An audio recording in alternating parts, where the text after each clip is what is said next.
John's going to give us the director's cut when we're rolling. Go. Thank you very much.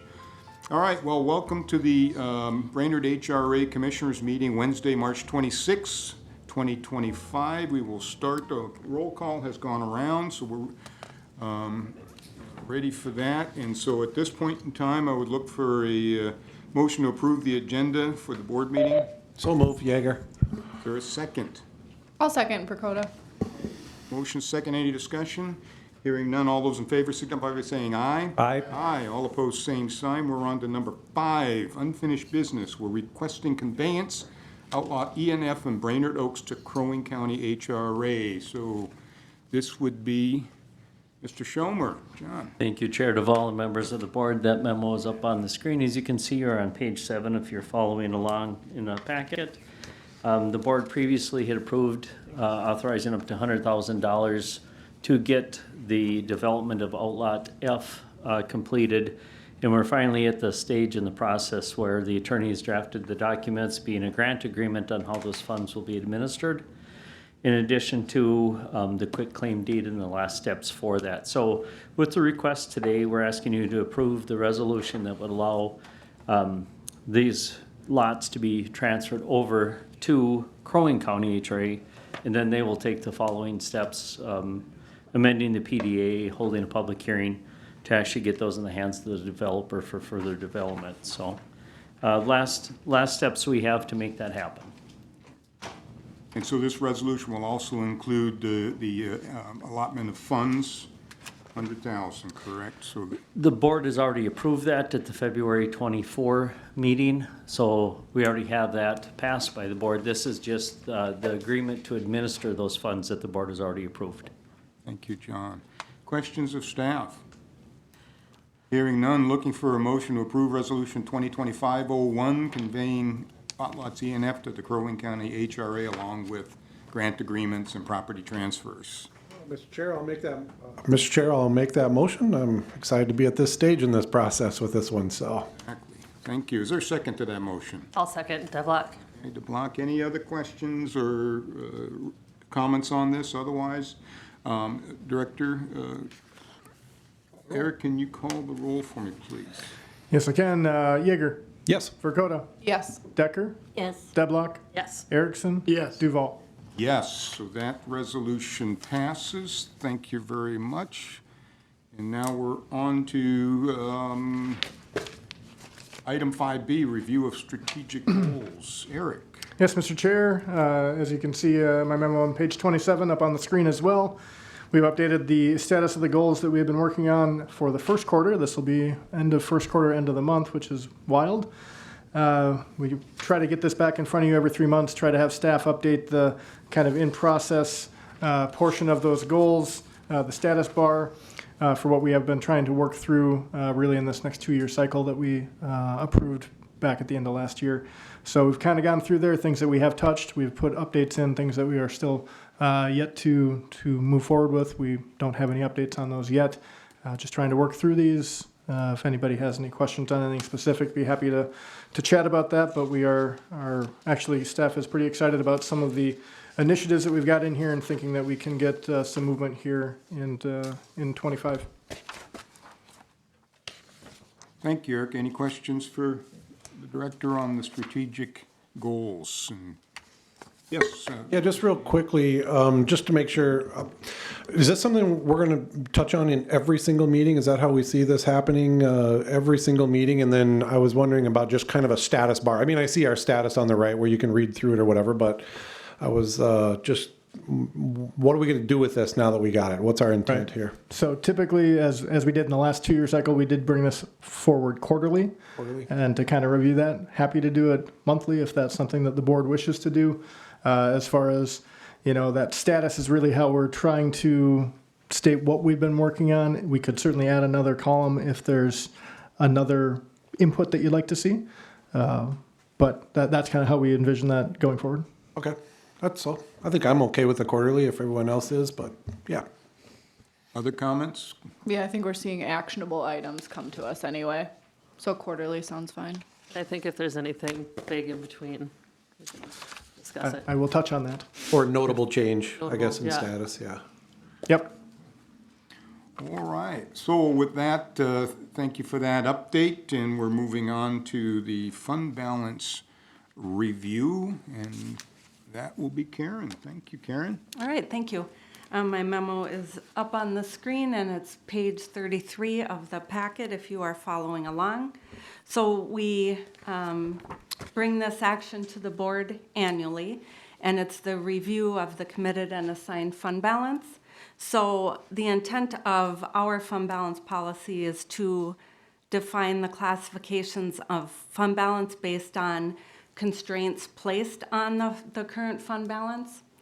Per our GASB statement number 54, I've listed the different classifications that can be placed on our fund balance. So we are looking at our current fund balance, which is actually 12/31/24's year-end fund balance now that we have available for us going into this year. We do have 5 different classifications. The first one would be non-spendable for our general fund. That would be like our prepaid insurance. And then another classification would be restricted. And for our general fund, that would be our Minnesota housing loans that we receive. We've received them. We're holding the cash. They're restricted by a third party, and they're used to fund loans that we're funding through that program. Right now, that is just under $140,000 at year end of Minnesota housing loan funds that we had received and not spent out to contractors yet for projects. And then the next constraint would be committed, and that is fund balance that our board has took formal action on to commit. And so for us, that would be our housing rehab funds. And so we have that listed below. Right now, we have just under $173,000 in our housing rehab at the end of the year.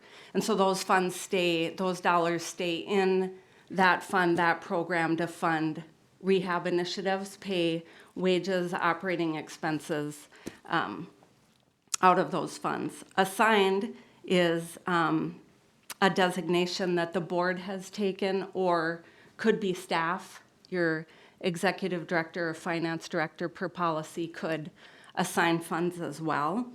And for us now listed below that right now would be $180,000 that we would have assigned for housing and redevelopment initiatives that the board could use moving into this next year.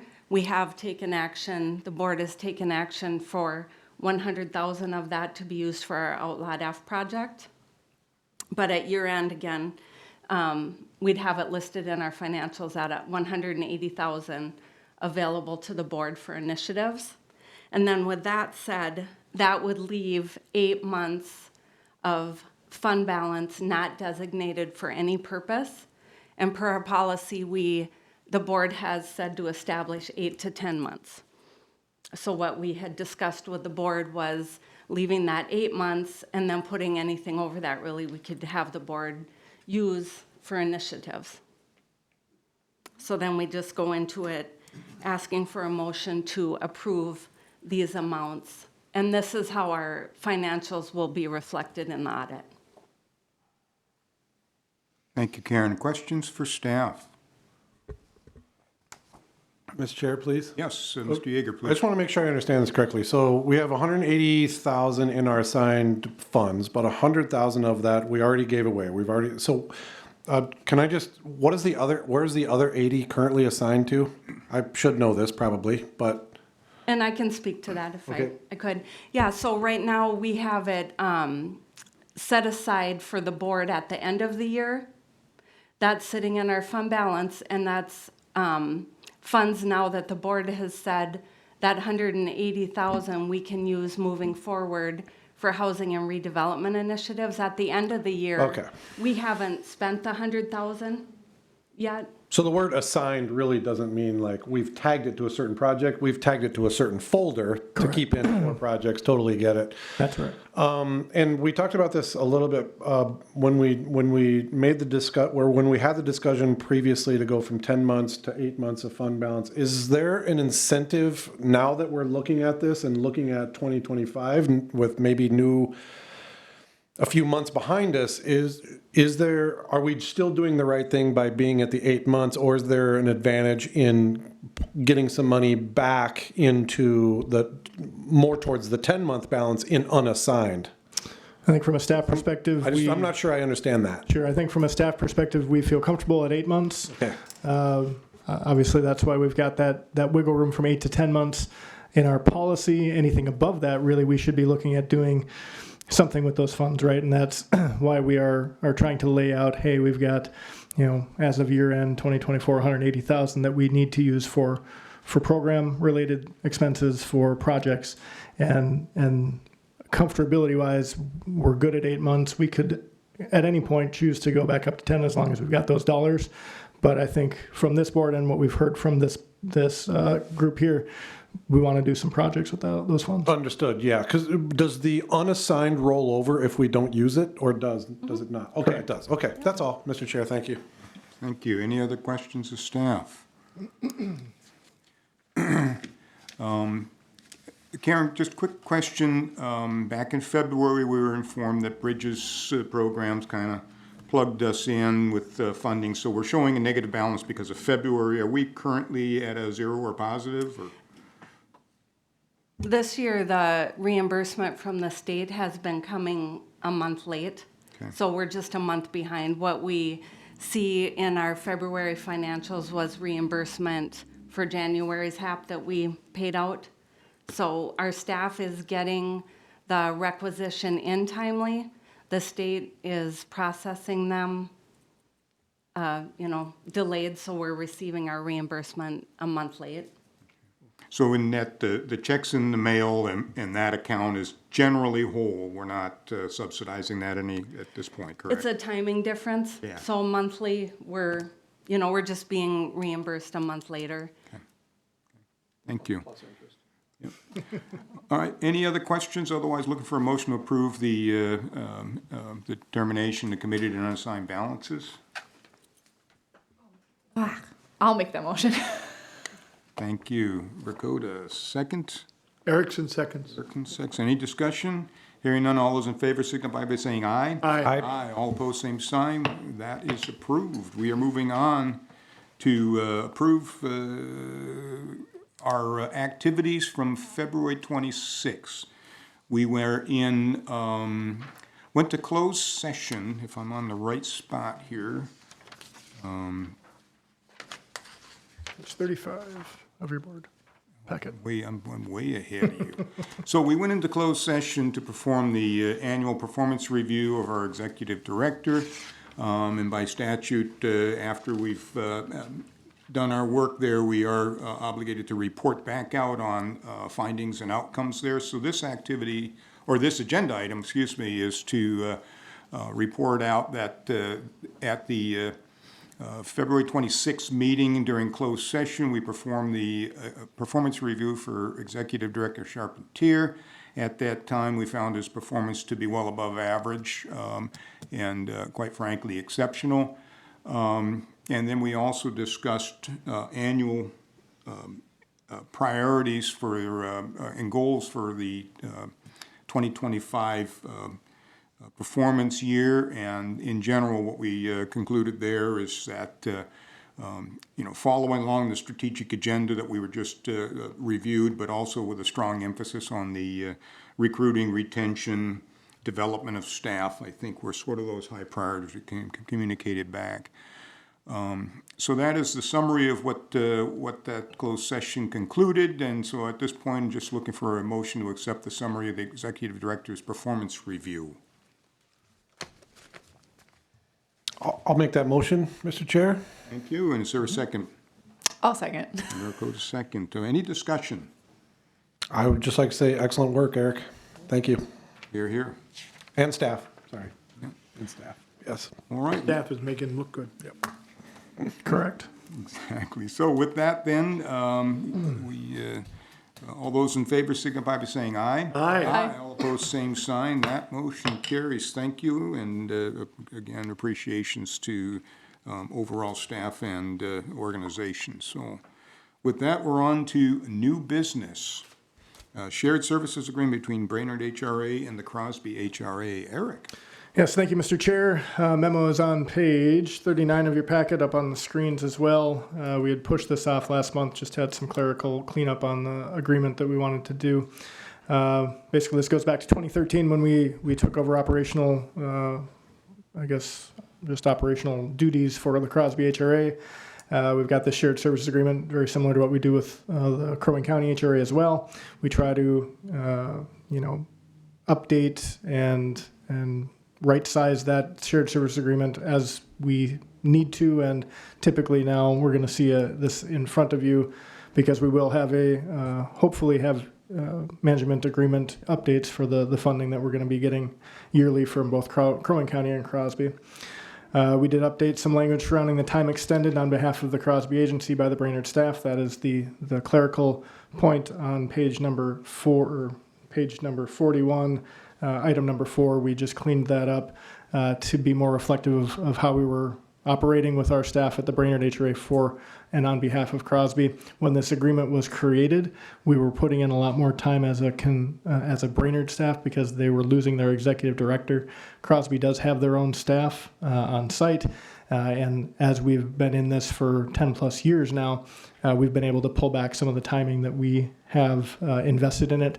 And so we wanted to make sure that we weren't bound by a specific time goal out there, which is what was in the previous agreement, to be more reflective of not needing to put a specific time amount in there for our staff, but have a little bit of flexibility. In reality, we, don't spend a ton of time from the Brainerd staffing side to help them out, but we still provide that backbone, certainly on finance side, and some project-related stuff from John's group and from Shannon's group. So really just wanting to make sure that it was accurate and correct for that going forward. Can entertain any questions if you have any, or if staff, the board has any. Questions of staff? Yes, Ms. Goode? Remind me how much, it says we're 114 is what we updated to, and Correct. some change there. What were we at before, do we know? Was that an 8%, Karen? Okay. 8% increase? Oh, yeah, we talked about that. Yeah. I'm sorry. Nope. Yeah. All good. Other questions? Mr. Chair. Yes, Mr. Erickson. Crosby how often do you meet with their board? We do once a month, and there are months that we do skip if we don't have pressing issues. I think in 2024 we met 11 times, so typically a monthly requirement. But if we have conflicts, we do push those out, and that board is amenable to that. And they're really happy with doing it the way it is? As far as I understand, they don't have any complaints with what we've got as far as a board meeting regiment. Just like any of our boards, we are having difficulty recruiting enough members on that board too, so that sometimes can hamstring us in getting a quorum, in which case we have very, very short meetings in that case, but it is still a monthly requirement. Thank you. Thank you, Mr. Erickson. Other questions? Hearing none. Thank you. We now looking at a resolution. So we're looking for a motion to execute Resolution 2025-02. So moved. Yeager, is there a second? I'll second. Deblock. Okay. So with that, any discussion? Real quick. Yes, Will Mr. we be Yeager. just, or will we be tracking your time? I know that is there a mechanism to track our time in this moving forward through the 2026? At this time, we are not Okay. including that. Okay. You won't be like tracking your time to just so when we Not come back to specifics. this. Okay. Correct. That's all, Mr. Chair. Thank you. Other questions? Hearing none. Eric, can you call the roll, please? Yes. Decker, Yes. Deblock, Yes. Yeager, Yep. Duval, Yes. Furcoda, Yes. and Erickson. Yes. All right, that resolution passes. We are now on to agenda item 7A, our financial report. Karen, All if right. you would please. Sure can. We'll get our memo on the screen. It's page 47 of the packet. Okay, well, we will continue.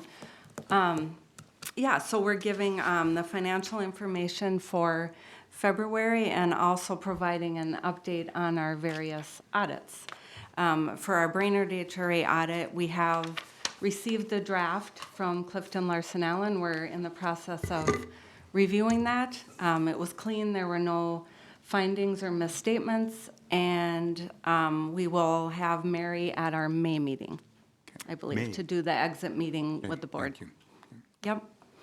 And then our unaudited financial statement information was due to HUD through the Real Estate Assessment Center, or you'll hear us talk about REAC. That's HUD's format that we load our information into. That was due the end of last month. That was entered and accepted. And then Crow Wing County HRA, we just finalized that audit draft. That audit was clean as well. And CLA will present that exit meeting at their April meeting with the board. And then for Brainerd South, we do a compilation, not a full audit. That was clean as well. And then that information is due to HUD through that REACT system the end of this month. So we're in the process of getting that entered.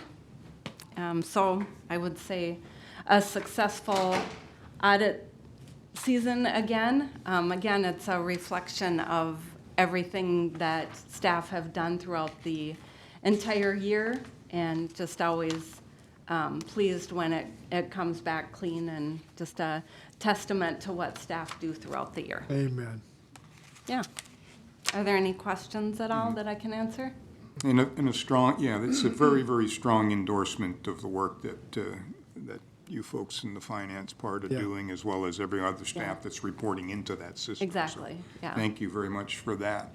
Any questions of staff? Otherwise, looking for a motion to approve the payments as presented. Motion, Erickson, is there a second?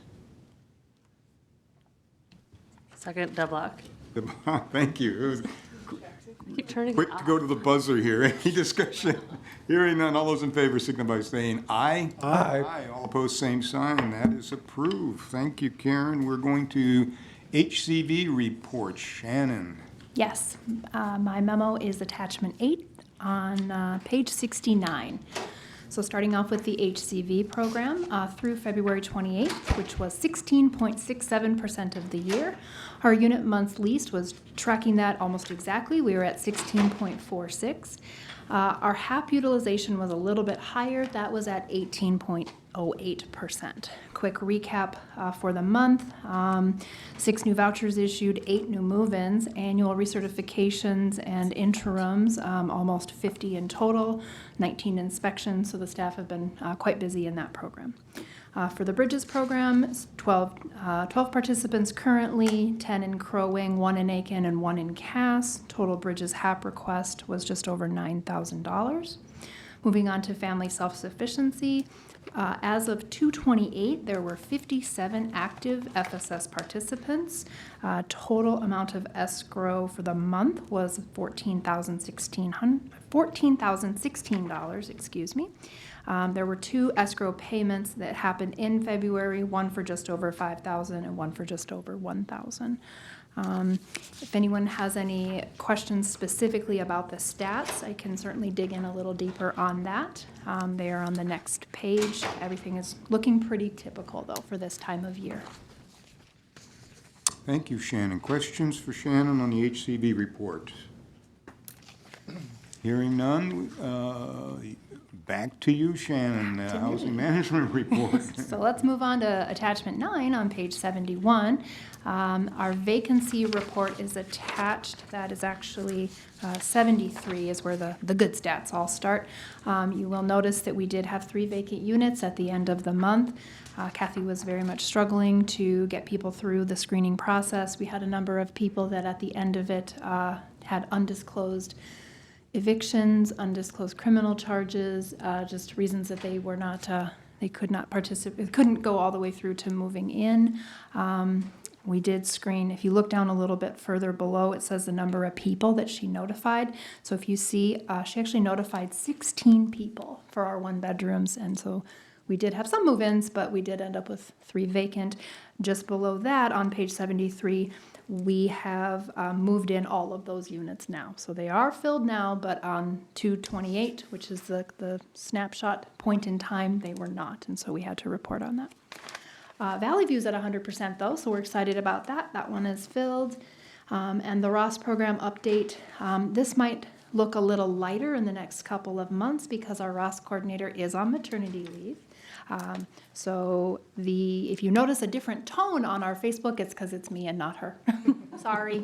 But we do have a couple of little events that we're going to be doing to kind of keep that going. One of the things, and it's not in this report, but we did just talk with someone from the public health office, and I don't remember her name right this moment, but we are going to be hosting an event to help get the community, the aging community survey, better participation for that. They're looking for 500 total surveys, and right now they're around 200, so we're gonna do some hosted events and try to help some of our tenants through that survey process. That is exciting. If anyone has any additional questions on the stats, I'm happy to dig in a little further. Please let me know.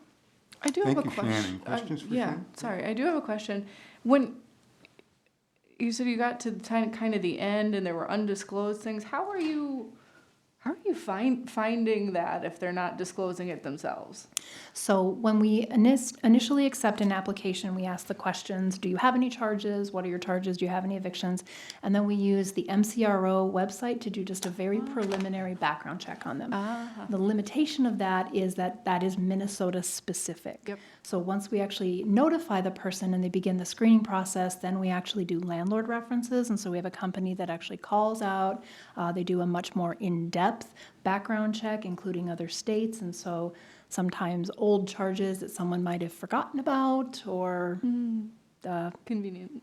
felonies are forever. We have to say that more frequently than you'd suspect. But it's a lot of, actually several of these were eviction related. And those don't always pop on a preliminary background check, especially if the person wasn't technically evicted, if they just left under less than ideal circumstances and there isn't any sort of like a judgment or a garnishment out there Sure. that would involve the courts, it wouldn't show up. Okay, cool. Very good. Any other questions of staff? Thank you, Shannon. Thanks. We are on to the rehab programs report. John. Thank you, Chair Duval, and members of the board. That is on page 77, the memo. Brief this month, we do have a quick update on the small cities preliminary proposal, which is, we're at the application phase. That is due April 16th. Just a quick reminder, we're applying for a streetscape, and we're asking to deed to fund basically lighting for the Washington Street 210 improvement project. And we're requesting the max amount, which will be $600,000, which will include $20,000 in admin and $580,000 in project costs. We've been working with the city, Jesse, and Connie here to get that compiled, and we're on track for that. So, current projects you can see listed throughout there. The current small cities grant we have, we're moving along quite nice on that one as well. So, and again, that one is 12 units of single-family rental rehab and 6 units of owner-occupied rehab, so. Any questions for me on anything? Questions of staff? Thank you. Very good. Thank you, John. And we are now at item 7E, Executive Director's Report. Eric. Yes, thank you, Mr. Chair. My memo starts on page 79 in your packet. A few items that are on my memo and then one that just popped up in the last couple of days that I want to give you guys a heads up about. First and foremost, Bring It Home, that state voucher program. We've been hearing about that for a long, long time. And anecdotally, it's kind of interesting. One of my cohorts, executive directors in our West Central group, has said a couple of times at our meetings, I've brought this to my board a year ago and I update my memo and it's been a year. So it's been a while since we've been talking to you guys about this. We know that we are now in the RFP window, the request for proposal window that is actually due on April 21st. Was released on February 18th and staff initially, we knew that this was going to be a time crunch. We've been working through it, but we are trying to do a lot of the the planning and the program guide planning for how we're going to implement this on the front end, where I don't know that Minnesota Housing necessarily requires that to fill out our RFP. We are being more diligent on the front end to make sure that we can make this work as far as from a financial standpoint. We're diving in pretty deep, and that's why we don't have that in front of you this month. Staff is working through looking at what our staffing is going to look like if we are able to afford another staff member for this. The general consensus right now as we dig deeper into this is that we will need to add a staff member, and that we do believe we're going to be able to find a way to fund it for at least the first 2 years. And that gives us a little bit of lead time then to figure out kind of funding the full FTE long term. The admin that we will get off of this, we believe would cover about 2/3 of an FTE. So really, as we look at the next 2-year cycle, if we are successful in getting what we need out of this RFP, we'll need to figure out where to close that 1/3 FTE gap. Staff is feeling, I think, encouraged for the ability to get another 40 to 49 vouchers in the county, and we are warming to the program and think it can be a successful program. But we are still just trying to get through the kind of main portions of this RFP to get it to you guys to make sure that you're on board with what we're trying to do too. So all that being said, we are looking at an April 21st deadline for this RFP. Our next meeting is after that, at least our regularly scheduled meeting. Staff is asking if you would be amenable to moving up our meeting a week, which would be April 16th. So we can actually put this in front of you before that RFP would be due. That's just a week before our normal meeting. Again, really just to make sure that we've got all of our planning completed and that staff is comfortable with where we want to go with Bring It Home. Again, the state really is encouraging any providers that run the federal vouchers to please apply for the RFP and get the funding.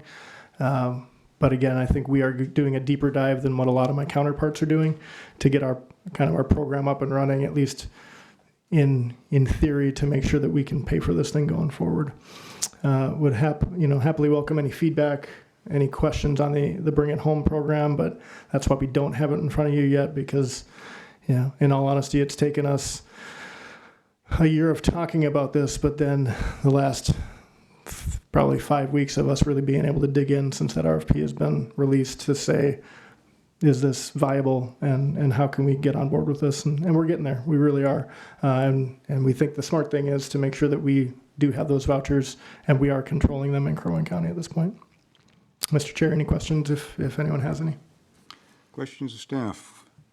Mr. Yeager? I'm good on the 16th for me. I was going to miss the 23rd anyway, so that'd be great for me. Fantastic. Oh, he's asking for feedback. It's not just about me. Works for me too, then, Kevin. It's important for you too? Okay. I wasn't gonna miss it. Others, 16th would be workable? Works for me too. Works for me. All right. Perfect. so We it will looks plan on like- that.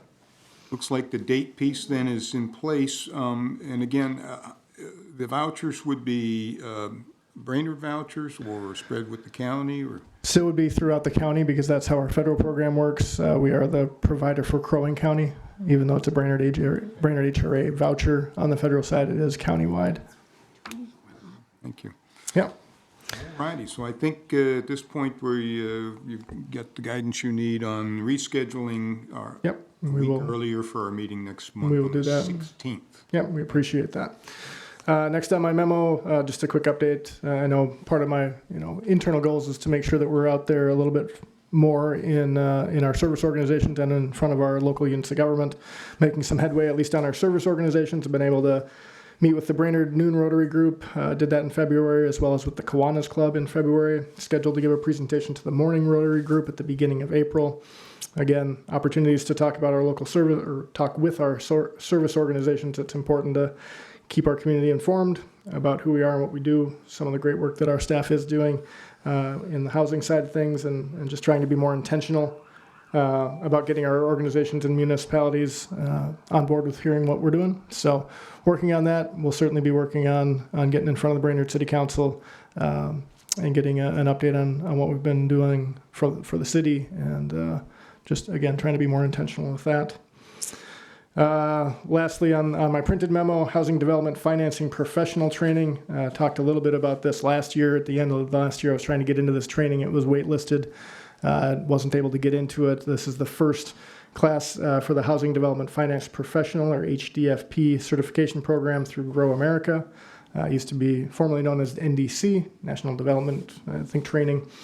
First class does start April 7th through the 11th, Monday through Friday. It is remote, so I'll be at the office working and doing that class. I know John has been through this and done the online portion.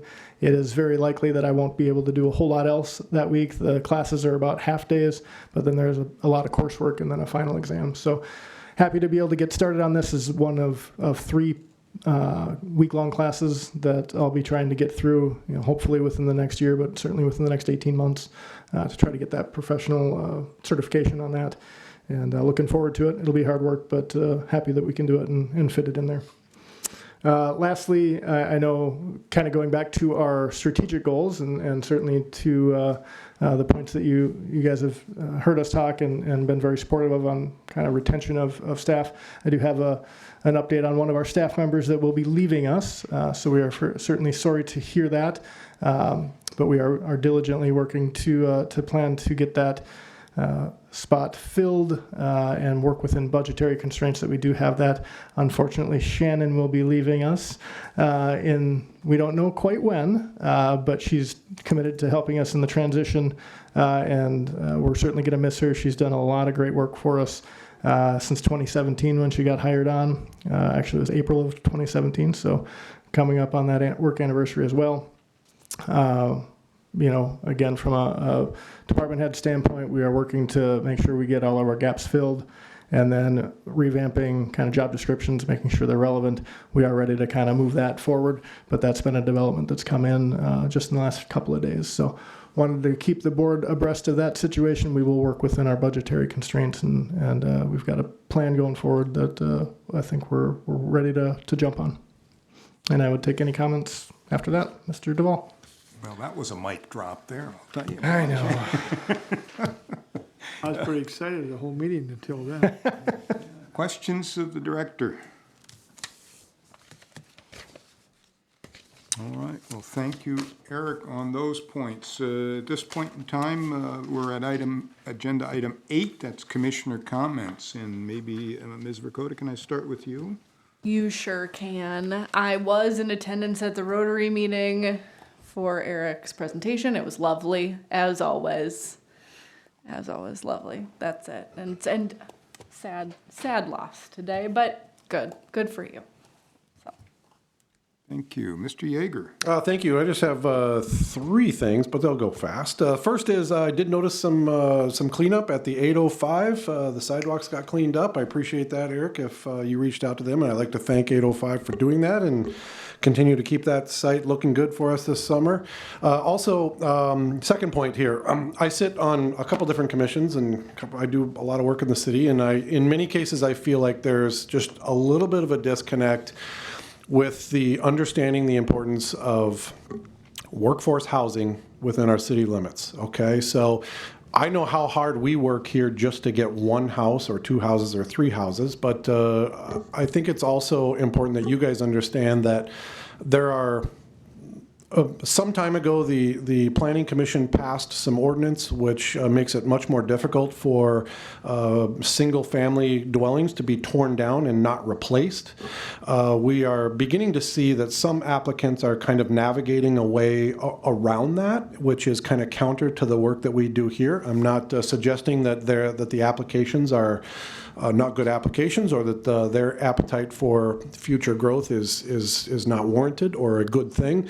But I just do want to make you guys aware that I am actively voicing the opinion that workforce housing is of absolute critical importance in our city. And if you happen to run into any city council members or anyone else, I would sure appreciate it if you would voice the exact same thing, because of the work that we do here can just be, just in a whisker, we can lose a lot of our forward momentum on that. So just keep that in mind. I will be certainly voicing that opinion as we have some projects that are working their way through the Planning Commission and the City Council right now, which do have that as a part of their condition. So just wanted you to be aware of that. And the last thing here is this is the only meeting that I'm at now in this building that does not start with the Pledge of Allegiance. So I was going to humbly ask if the chair would consider adding the Pledge of Allegiance to our agendas. And that's all. Thank you. Thank you, Mr. Yeager. Mr. Erickson? As a former businessman for 25 plus years, the importance of clean audits it's just phenomenal. I hear it year after year here.